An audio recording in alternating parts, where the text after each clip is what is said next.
الحمد لله وكفى وسلام على عباده الذين اصطفى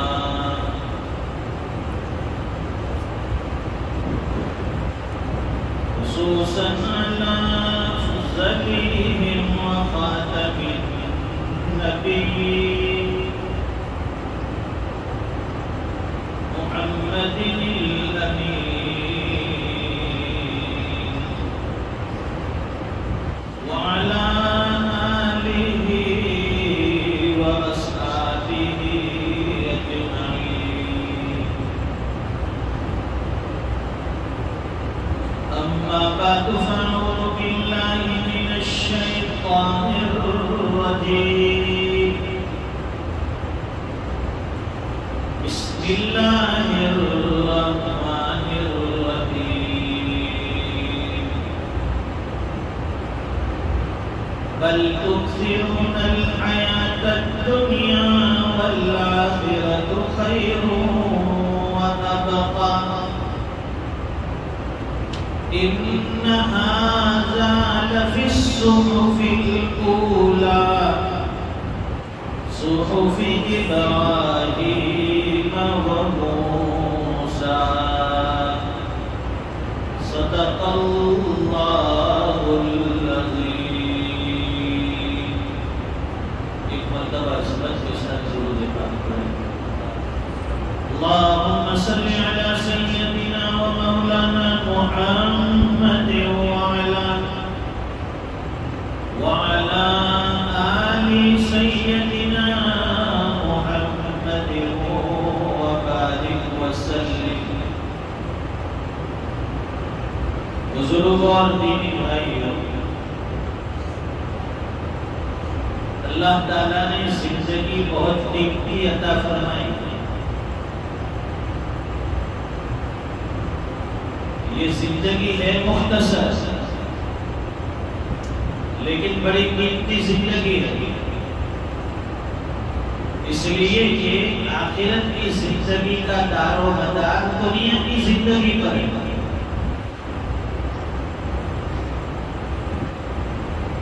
دنیا میں اعمال صالحہ نیکیاں کی ہوگی، اللہ کے راستے کی محنت میں لگا ہوگا، دین کے کاموں میں حصہ لیا ہوگا، اپنی مرضیات کو چھوڑ کر اللہ کی مرضیات کے مطابق چلا ہوگا.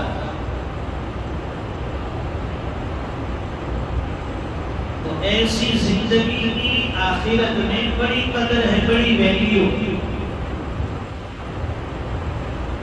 اس بندے کو آخرت میں بڑا نوازا جائے گا. آدمی اس دنیا کے گزر بسر کے لیے دن رات محنت کرتا ہے، کاروبار کرتا ہے، تجارت کرتا ہے، بزنس کرتا ہے، نوکری کرتا ہے. کیوں بھائی؟ زندگی اچھی کٹ جائے، اچھی گزر جائے، 2 وقت کا کھانا مل جائے،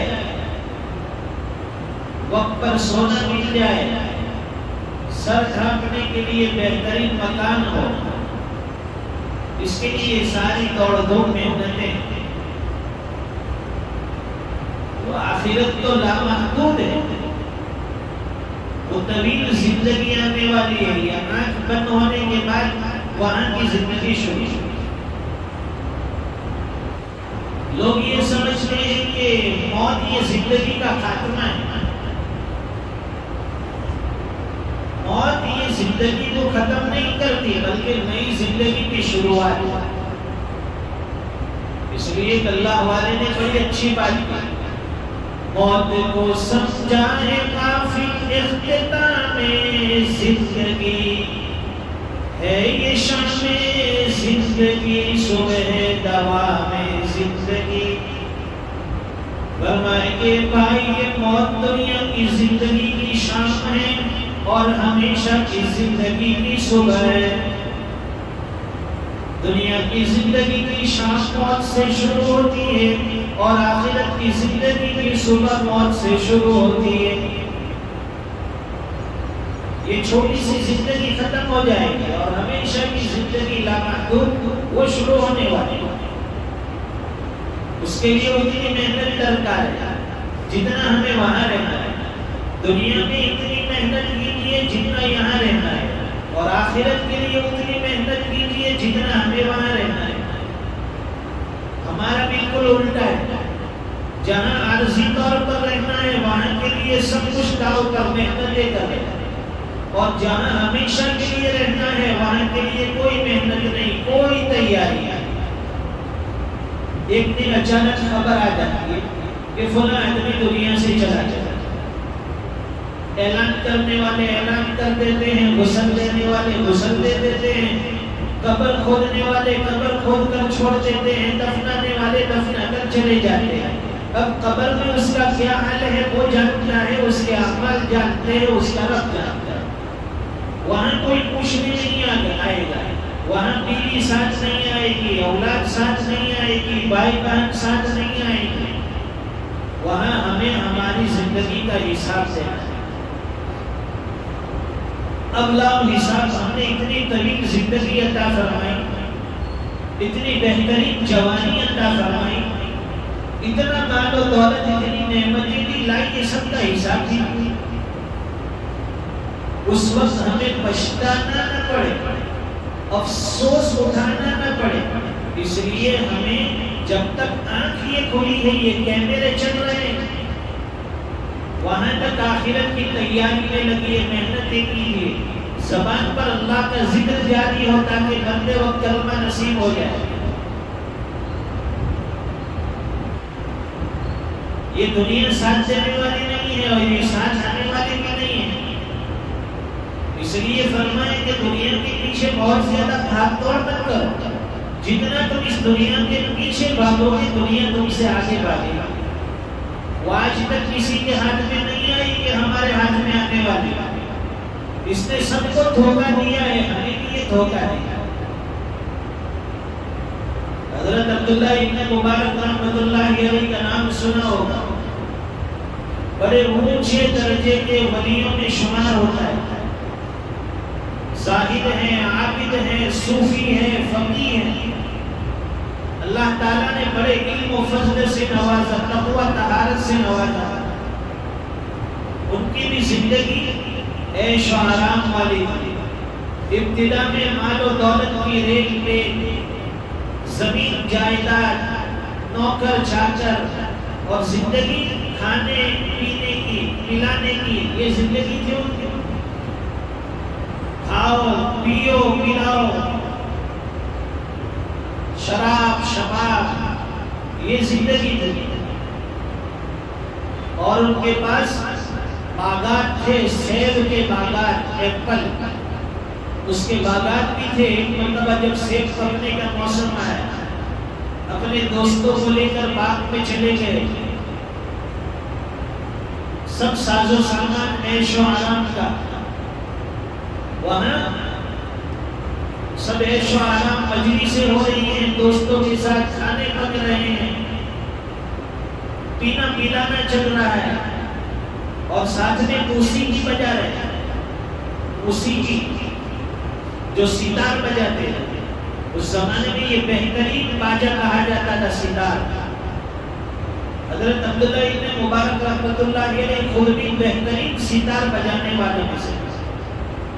اب محفل سجی ہوئی ہے, دوستوں کے ساتھ کھانے کے بعد وہ ستار کی محفل لگی, بجا رہے ہیں, جھوم رہے ہیں.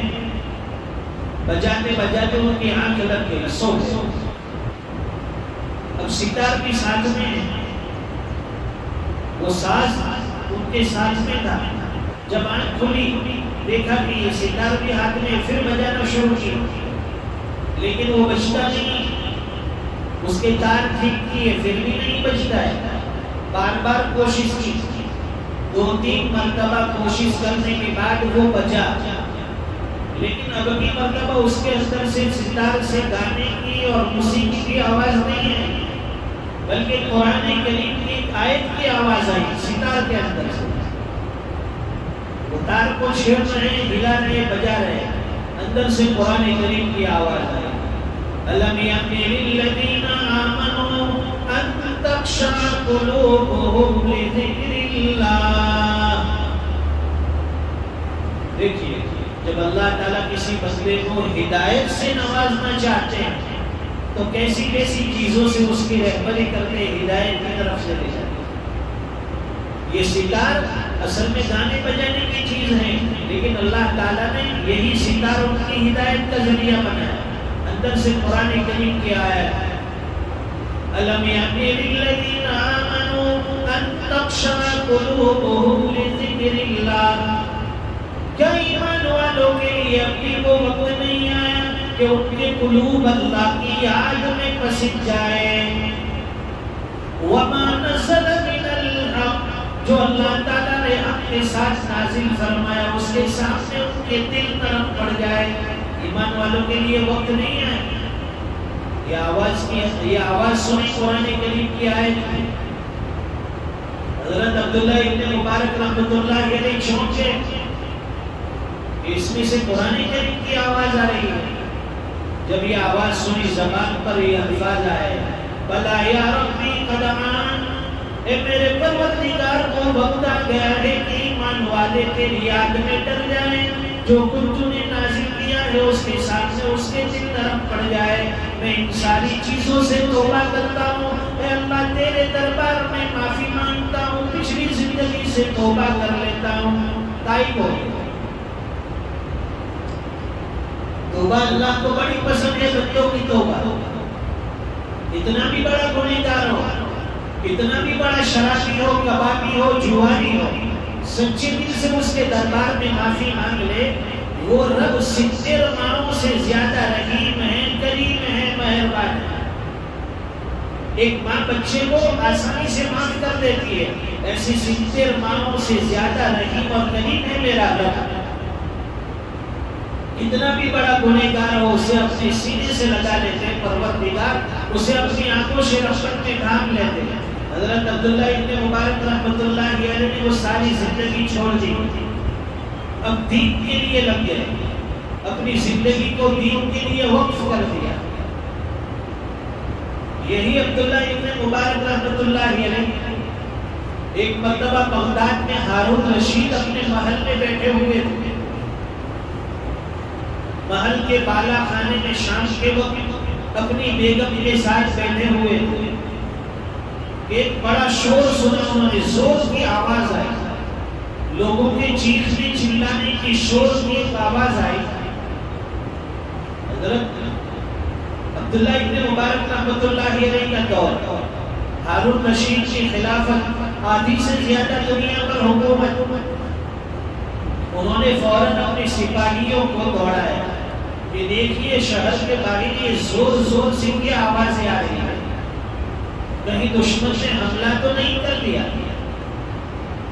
وہ سپاہی گئے اور خبر لے کر آئے کہ آج بغداد شہر میں بغداد شہر میں حضرت عبداللہ ابن مبارک رحمۃ اللہ علیہ تشریف لائے اور لوگ ان کے استقبال میں وہاں جمع تھے۔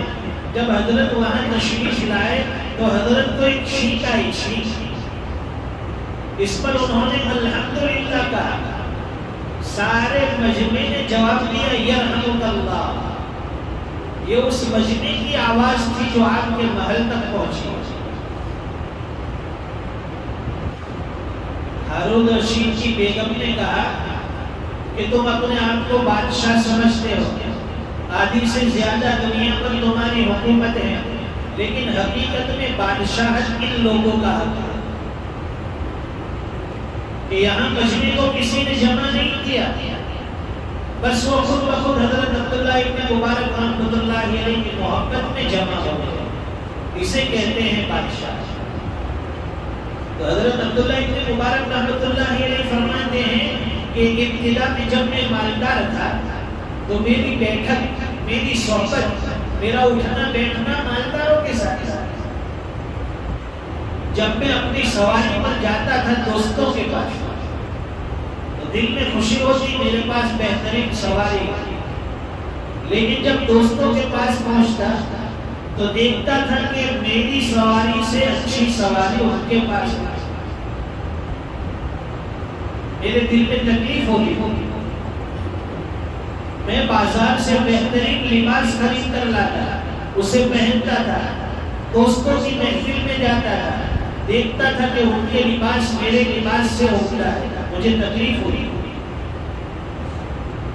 میں اپنے دوستوں کے مکان پر جاتا تھا اور دیکھتا تھا کہ میرے مکان سے اس کا مکان اچھا ہے، دل میں تکلیف ہوتی ہوئی۔ پھر فرماتے ہیں کہ میں نے اپنی بعد کی زندگی مالداروں کی صحبت چھوڑ دی اور کم درجے کے لوگ جو غریب قسم کے لوگ تھے ان کے ساتھ میں نے اٹھنا بیٹھنا شروع کیا۔ میں جہاں جاتا میں دیکھتا ہوں کہ میرا مکان ان کے مکان سے اچھا ہے، میری سواری ان کی سواری سے اچھی ہے، میرا لباس ان کے لباس سے اچھا ہے، فاسترحت، میں آرام میں آ گیا۔ اس لیے فرماتے ہیں کہ اللہ کے نبی صلی اللہ علیہ وسلم کی حدیث کا خلاصہ کہ دنیا کے معاملے میں اپنے سے نیچے والے کو دیکھیے اور دین کے معاملے میں اپنے سے اوپر والے کو دیکھیے۔ اللہ تعالیٰ نے بے شمار نعمتوں میں رکھا ہے۔ حضرت ابو ہریرہ رضی اللہ تعالیٰ عنہ فرماتے ہیں ایک مرتبہ میں نے دیکھا کہ دوپہر کی چلچلاتی دھوپ ہے، اسی دھوپ میں نے دیکھا کہ ایک راستے سے حضرت ابو بکر صدیق رضی اللہ تعالیٰ عنہ حاضر ہوئے، دوسری طرف کے راستے سے فاروق اعظم حضرت عمر رضی اللہ تعالیٰ عنہ باہر نکلے۔ دونوں سے میں نے جا کر پوچھا کہ دوپہر کی چلچلاتی دھوپ میں نکلنے کا کیا مطلب ہے؟ ان دونوں نے کہا کہ بھوک لگی ہوئی ہے، گھر میں کھانا نہیں ہے، اس لیے نکلے ہیں کہ کہیں مزدوری مل جائے، کچھ کھانے کا انتظام ہو جائے۔ حضرت ابو ہریرہ رضی اللہ تعالیٰ عنہ فرماتے ہیں ابھی تھوڑی دیر گزری کہ حضور پاک صلی اللہ علیہ وسلم بھی تشریف لائے۔ آپ نے دونوں سے پوچھا اے ابو بکر اے عمر تم اس وقت یہاں کیوں حاضر ہوئے؟ عرض کیا اللہ کے رسول بھوک لگی ہوئی ہے، بھوک برداشت نہیں ہوتی اس لیے ہم لوگ باہر نکلے۔ حضور پاک صلی اللہ علیہ وسلم نے فرمایا کہ میرا بھی یہی حال ہے، میں بھی بھوک کی وجہ سے باہر نکلا ہوں۔ دیکھیے کون کہہ رہا ہے؟ کائنات کا سردار جس کے صدقے میں اللہ نے کائنات بنائی، وہ کہہ رہے ہیں کہ بھوک کی وجہ سے میں بھی باہر نکلا۔ تینوں حضرات بھوکے ہیں۔ حضور پاک صلی اللہ علیہ وسلم نے فرمایا کہ چلیے میرے ایک دوست ہے، ایک صحابی ہے، سارے میرے دوست ہیں، ان کے باغ میں چلتے ہیں۔ ان کا باغ تھا کھجوروں کا، وہاں پہنچے۔ وہ صحابی تو باغ میں موجود نہیں تھے، ان کی بیوی تھی۔ انہوں نے دیکھا کہ حضور پاک صلی اللہ علیہ وسلم اور حضرت ابو بکر اور عمر تشریف لائے، بڑی خوش ہو کہ آج میری قسمت کھل گئی، آج میری قسمت جاگ اٹھی کہ میرے باغ میں میرے مکان پر آج میرے مہمان اللہ کے رسول اور دو صحابی ہوئے۔ بڑے خوش ہو اور کہنے لگی کہ اللہ کے رسول آپ انتظار کیجئے، میں آپ کے لیے کھانے کا انتظام کرتی ہوں، بکری ذبح کر دیتے ہیں۔ حضور پاک صلی اللہ علیہ وسلم نے فرمایا کہ دیکھنا کوئی دودھ والی بکری ذبح مت کرنا۔ وہ خاتون گئی، اس نے بکری ذبح کی اور دسترخوان تیار کیا، کھانا پکا کر اس پر کھوشے، کھجور کے کھوشے رکھے۔ اس زمانے میں لٹکائے جاتے تھے وہ کھوشے، اس پر سے چوب چوب کر آدمی کھجوریں کھایا کرتے، تو کھجور کے کھوشے بھی لگا دیے اور وہاں بکری ذبح کر کے جو کھانا بن سکتا تھا تیار کر کے مہمانی کے طور پر رکھا۔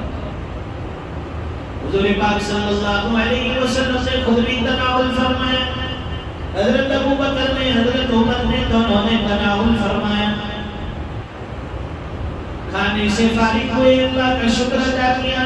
اس کے بعد اللہ کے نبی نے فرمایا کہ ابو بکر، عمر، یہ جو اللہ کی نعمت ہے، جو اللہ نے یہ کھانا کھلایا ہے، قیامت کے دن اللہ کے سامنے اس کا بھی جواب دینا ہے، اس کا سوال ہوگا۔ ثم لتسألن يومئذ عن النعيم، قیامت کے دن اللہ کی ایک ایک نعمت کا حساب دینا ہوگا، ایک ایک نعمت کے بارے میں جواب دینا ہوگا۔ حضرت عمر اور حضرت ابوبکر یہ سمجھے کہ ہم تو انتہائی بھوکے ہیں اور بھوک کے عالم میں یہ کھانا ملا ہے بھوک مٹانے کے لیے، تو شاید اس کا سوال نہ ہو، لیکن فرمائے کہ نہیں، اس کا بھی اللہ کے یہاں ہمیں سوال ہوگا اور جواب دینا ہے۔ اللہ تعالیٰ کہیں سنی باتوں پر عمل کی توفیق عطا فرمائے، باقی زندگی طاعات اور مرضیات والی نصیب فرمائے، موت کے آنے سے پہلے اللہ تعالیٰ موت کی صحیح تیاری کی توفیق عطا فرمائے۔ وآخر دعوانا الحمدللہ رب العالمین۔